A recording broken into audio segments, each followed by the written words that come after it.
Hello, and welcome to A Murderous Affair, the podcast where we talk about women in history known for mayhem and murder.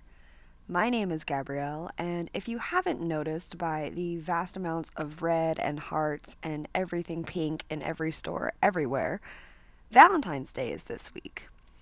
So, let's celebrate this commercialist propaganda holiday by talking about a cult leader who murdered multiple people of her parish. Now, rumor has it that even though multiple people were killed in quote unquote religious ceremonies, the murders we're talking about today somehow always managed to choose the ones who disagreed with her methods, refused to lend her money, or were interested in the men she was interested in. Her name was Sachiko Eto, and she's also known in Japan as the Drumstick Killer. But first things first, a couple announcements. So I am still currently working without any kind of editing software, so please excuse any errors or empty spaces or just general stuff that I should have edited out but I currently can't. I am trying to do my best to make this as coherent as possible, but there may be a few times where I mess up. So just a heads up on that. Hopefully I should have a laptop that has editing software on it by this week. So next episode, we won't have to deal with this new way of recording that I've discovered. Um, Second announcement is that we officially have a Murderous Affair merch. And if you guys haven't checked it out yet, go to FrumiousReads.com/shop and you can check out the designs for t-shirts that we have based on the Murderous Affair podcast. And it's really cool and I'm really excited about it. So if you're interested in showing your love for the podcast that talks about women in history known for mayhem and murder, then go to FrumiousReads.com/shop. All right. Now let's talk about our resources.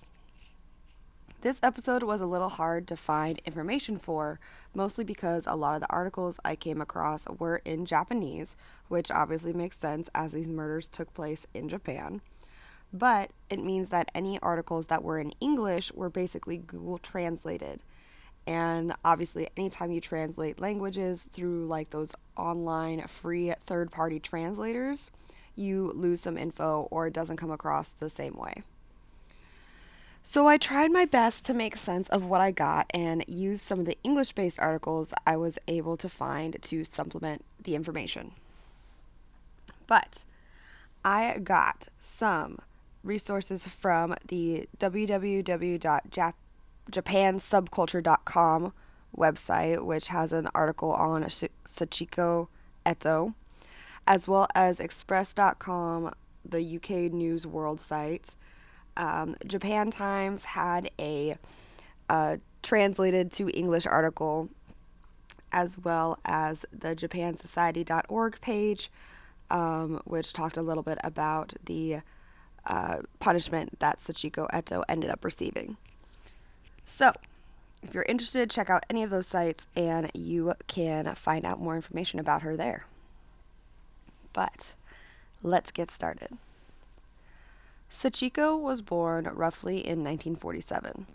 And I had to do some math here because I couldn't find any specific dates.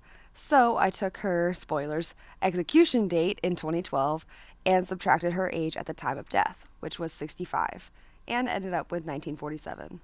So, those basic math skills were coming in hand. After she graduated from high school, she married one of her classmates and they had 3 children together. After being married about 6 years, they moved to a residential area by the Abukuma River.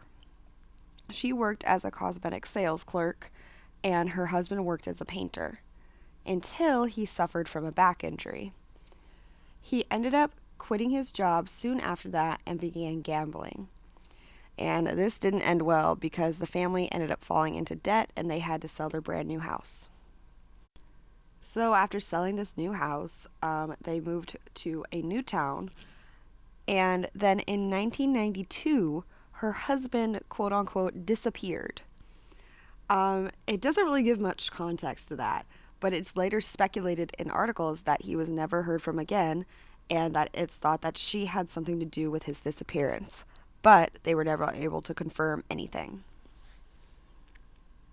In 1992 is also when she started leaning into her budding guru career. She began going to different religious ceremonies and kind of just prophesizing to people and advertising herself as this healer. She actually started to develop a pretty large following and would hold these gatherings or services. I'm not really sure what they should be called, but basically these pre-cult meetings at different public locations. She'd have these meetings on the weekends, and people would literally fill the streets with their cars to listen to her. She was turning into a pretty big deal. It seemed like a lot of people who came to her with ailments were told about the magic of hypnosis or practicing meditation, which, don't get me wrong, I know that there are definite benefits for both. But, maybe for medical stuff, get a second opinion from a licensed healthcare professional in the appropriate field too, and not someone who may have just murdered her husband. But moving along. Anyway, people claimed that she had curative powers, and she started to advertise herself as a new god. So far, meditation and hypnosis aren't such terrible commandments from the so-called new god, right? But oh, if only that's where it ended.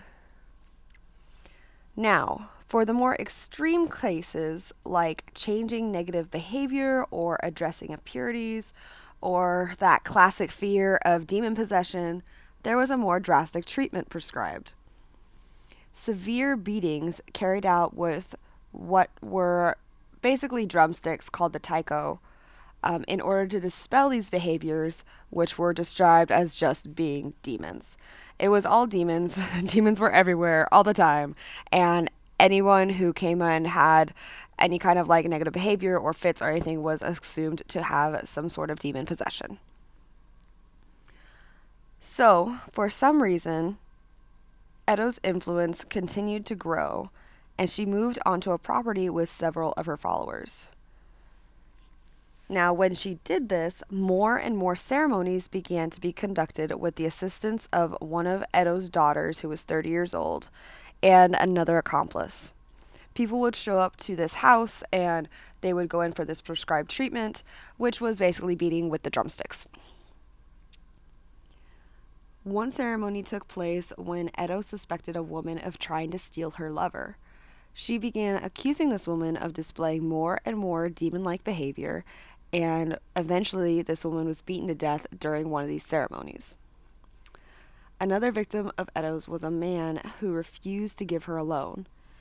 He was another one of her followers who, after having this rejection, or rejecting her request for money, was then told he needed to undergo an exorcism via being beaten, and died following his injuries. So like I said, a lot of the people who ended up having to be forced through these ceremonies were people that Eto didn't agree with, or who questioned her authority, or who refused to lend her money.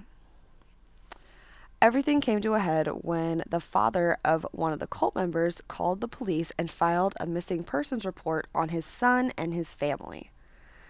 This cult member is only referred to in articles as X that I was able to find, so that's what I'm going to refer to them as, because like I said, I had to do some serious translating here, and that didn't really lend itself to the names. Eventually, they were able to find the location of X's wife, and X's child, because apparently X's child had been hospitalized after being forced to go through one of these ceremonies. So obviously this led to a police investigation, and they went to the house where all this took place. It was then that the bodies of 6 people were found. There were 2 men and 4 women. And this part is kind of gross, so just a heads up. But apparently the bodies were in such a state of decomposition that they were actually mummifying themselves from where they were being stored in closets and random cots in the basement. Ugh, gross. 5 people were arrested at the house, and when questioned about the bodies, one man said that even though the bodies were dead, the soul was not, and so they left it alone. So apparently what this means is, from what I've been able to understand, one of the cult's philosophies was that the bodies would be revived after the process of decomposition, when it no longer smelled.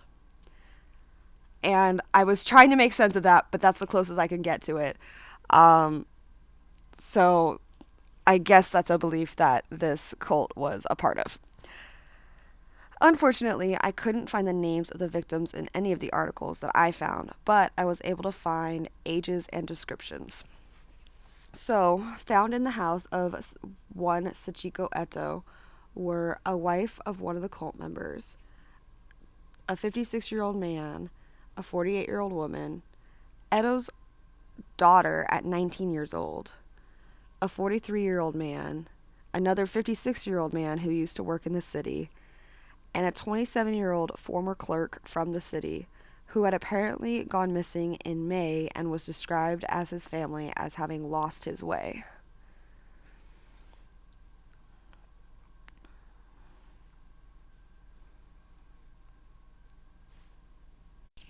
So these bodies were found on July 6th, and on September 18th, Etta was charged with murder. Originally, she had been charged in August, not for murder, but for lethal injury, but then in September that changed to murder. And then in March, um, she was. Okay, so in March, she had been in imprisonment for 3 years, and she was given the death penalty, and her execution was suspended for 5 years. Now, this was apparently for a psychiatric examination, and on May 10th, 2002, the district court president and judge said that it is not a religious act to kill one believer after another in a self-centered manner to suit your own needs. So they ruled that it was not any sort of, like, there wasn't any reason to repeal the death penalty, basically. Now, three other of Eto's followers, which were her daughter and the two other accomplices, I guess there was two more, received prison terms ranging from 18 years and life in prison for the deaths of the six people at the house. Um, Eto herself ended up being convicted on 4 counts of murder and 2 counts of assault resulting in death. She was actually hanged on a Thursday in 2012 in the Sendai Detention Center. Um, Sachiko Eto was the first female in Japan to be executed in more than 15 years. Now, and this brought up a really interesting point that I didn't actually know about, but apparently in Japan, it is one of the few industrialized countries that has capital punishment. And even though this is something that's actually supported by the Japanese population, according to most polls, it's something that Amnesty International has really fought against Japan with, mostly because it seems like there's a lack of transparency with executions there. So they are oftentimes held in secret, and relatives aren't informed until afterwards. And oftentimes the inmates themselves don't know when their execution date is. So they basically are kept in this prison without knowing if any of one of their days is going to be their last. And I'm not going to talk about the death penalty or, that kind of high serious topic here. Obviously everyone has their own opinion on that, but I know that in Japan, you only really get the death penalty if you have a extremely heinous murder or crime that you've committed, or if you have multiple murders that you are convicted for.